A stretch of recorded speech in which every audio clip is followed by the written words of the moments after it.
አሳዛኝ ዜና የሀና የቲክቶከሯ የፌመስዋ እናት ከዚህ ዓለም በሞት ተለዩ። እጅግ በጣም የሚያሳዝን ለማመን የሚከብድ ያው ሰው እንግዲህ በሰላም አይታችሁት መልሶ ሞቱ ሲሰማ እጅግ በጣም ከባድ ነው እና ለቤተሰቦች ሁሉንም መጽናናቱን እመኛለሁኝ። እንግዲህ በጣም ደስ የሚሉ እናት ነበሩና ፈጣሪ እንግዲህ ያው ፈጣሪ ያለው ነው የሆነው ማለት ነው። እጅግ በጣም ያሳዝናል። እውነት እኔ ማመን ያቃተኝ ማለት ነው። አሰላሙ አለይኩም ወራህመቱላሂ ወበረካቱ። ተናፋቂ ሆናችሁ የአይሻ ቤተሰቦች እንዴት ናችሁ? ሰላም ናችሁ ወይ? እኔ በጣም ሰላም ነኝ። እናንተስ እንዴት ናችሁ? ሁላችሁንም በያላችሁበት አላህ ይጠብቃችሁ። በአገርም ከአገር ውጭም ያላችሁት ማለት ነው። ሁሌም በመልካም ነገር ሰበብ ምክንያት የምንሆን አላህ ያድርገን። በመጥፎ ነገር ሰበብ ምክንያት ከመሆን አላህ ይጠብቀን የምላችሁ ነው አይሻ ነኝ። እጅግ በጣም ያሳዝናል። የቲክቶከሯ የሀና እናት ያው እንግዲህ ያወቅናቸው እዚሁም ቲክቶክ መንደር ነው ማለት ነው እና ስናያቸው እንደ እናት የሁላችንም እናት ነው የሚመስሉት። ንግግራቸው፣ አደባቸው፣ ስርዓታቸው በቃ ብቻ በጣም ደስ የሚሉ እናት በአሁኑ ሰዓት በተለይ ያሉበትም እያሰሩም እጅግ ባህልንም ወጉንም ያስተዋወቁ የነበረበት ሰዓት ላይ ነው እና እንግዲህ ያው በቅርቡ እሷም አራስ ናት እንግዲህ ተገላግላለች።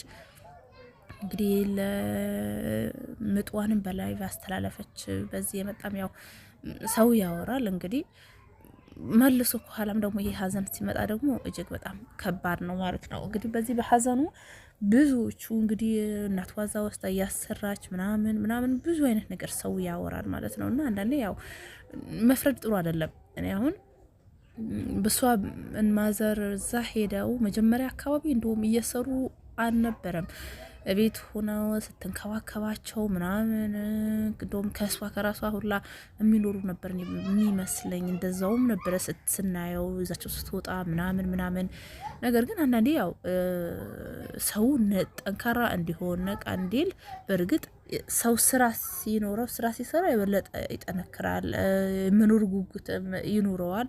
እንግዲህ በዛም አስባ ይሆናል ስራም ያስጀመረቻቸው። ሁለተኛ ነገር ደግሞ ታዋቂ ናት በቲክቶክ ከሷ አልፎ እርሳቸውም ታዋቂ ሆኑ፣ ልጆቿ ሁላ ታዋቂ ሆነዋል ማለት ነው።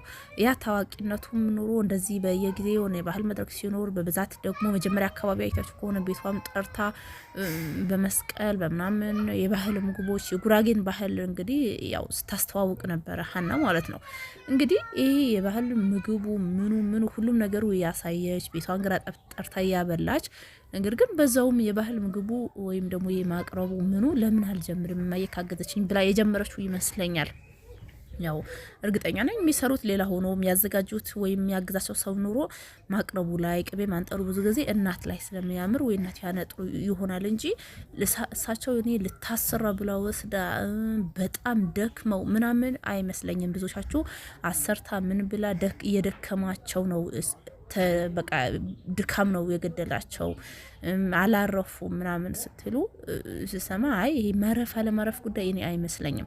እንግዲህ አሁን የተወራው የእሷ አራስ ናት ምግብ ወስደውላት ተመልሰው ለነጌ ቅቤ ምናምን ነገር ነበረ እና እሱ አንጥረው ነው በአጠቃላይ ያው ቅቤ የምታነጥሩት ታውቁታላችሁ። ቅቤ እንትን አለው ምች አንዳንዴ ወዲያውም ራስ ያስታል፣ አዝሮ ይጥራል፣ ብዙ ነገር ለሳቸው ደግሞ ትልቅ ሰውም ስለሆኑ ምናልባት ይሄ ነገር እኔ አንጥረው ወይ ደጅ ወጥተው ሲገቡ ወይ በሆነ ነገር ምች እንትን ብሏቸው ሊሆን ይችላል። እንግዲህ ሌላው ደግሞ ያው የኒማኛም ሲያወራ የሰማነው ደግሞ ጋዙ እንትኑ አየሩ በደንብ አልዘጉትም። አየሩ ሲወጣ የስቶ እንትኑ ማለት ነው የሰሩበት የስቶቭ እንትኑ ጋዙ አየሩ ስለወጣ እሱ አፍነዋቸው ነው እንግዲህ ያሉት ማለት ነው።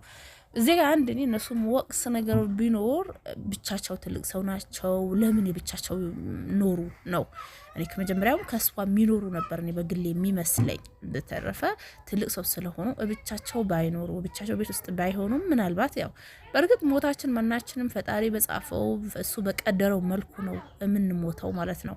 ሰበቡ ወይ በመኪና ወይ አንድ ሰው እየወጣ እየገባ ወይ እንደዚሁ ያልኩትን በምችም በምንም ነው ያው ሰበቡ አለማድረሱ ምንድነው ሰው አብሯቸው አለመኖሩ ነው እንጂ ሌላው ያላህ ነውና እንግዲህ በጣም ነው የሚያዝኑት የሚያሳዝኑት። እኔ ማመን አቅቶኛል። ያሉ ነው የሚመስለኝ ፎቶዋቸው ምናቸው በቃ ምን ልበላችሁ ብቻ ብዙ ነገራቸው እንግዲህ ለቤተሰቦቻቸው ሁሉንም መጽናናቱን አላህ ይስጣቸው፣ ሰብሩን አላህ ይስጣቸው እና በጣም ከባድ ነው ሀዘኑ። ትልቅ እናት ናቸው የነበሩት፣ በጣም ደስ የሚሉ ጸባይ ያላቸው። እኔ በነገራችን ላይ አሁን ወልዳ ራሱ ልጠይቋት ሐኪም ቤት ሄደው እኔ ልሰንጠቅ እንዲህ ልበል እድሜ ባጭር ያስቀርስ በጣም ነው የደነገጥኩት። ብስምላ እና የእናቶች ደግሞ በዚህ አጋጣሚ በትልቅ በትንሹ የሆነ በቃ እንደዚህ ለልጃቸው የደስታ ብዛት ፍቅራቸው የመግለጽ ብዛት ብዙ ጊዜ እንዲህ ልሆንልሽ የሚሉት ነገር እናት ስትና እናት ራሱ ስትል እደነግጣለሁ። የእውነት ዘው በቃ ፈጣሪ ሲጥ ቢያረግስ እንዴት እንደዚህ አይባልም። መልካም ነገር ስንሰማ የሚያስደስት ነገር ሲሰማ በቃ አልሐምዱሊላህ ፈጣሪ ይመስገን ሁሌም ደስተኛ ያርገን የሚል አይነት እንደው እናቶች ካፋቸው ቢወጣ የተሻለ ነው ብዬ እላለሁኝ። እና እኔ እንጃ እንግዲህ ሀና ያው ፈጣሪ ያጽናሽ፣ ከባድ ነው። ወንድሞችሽም ሁላችሁም እላለሁኝ። እንግዲህ ያው እማማ መቼም አንረሳቸው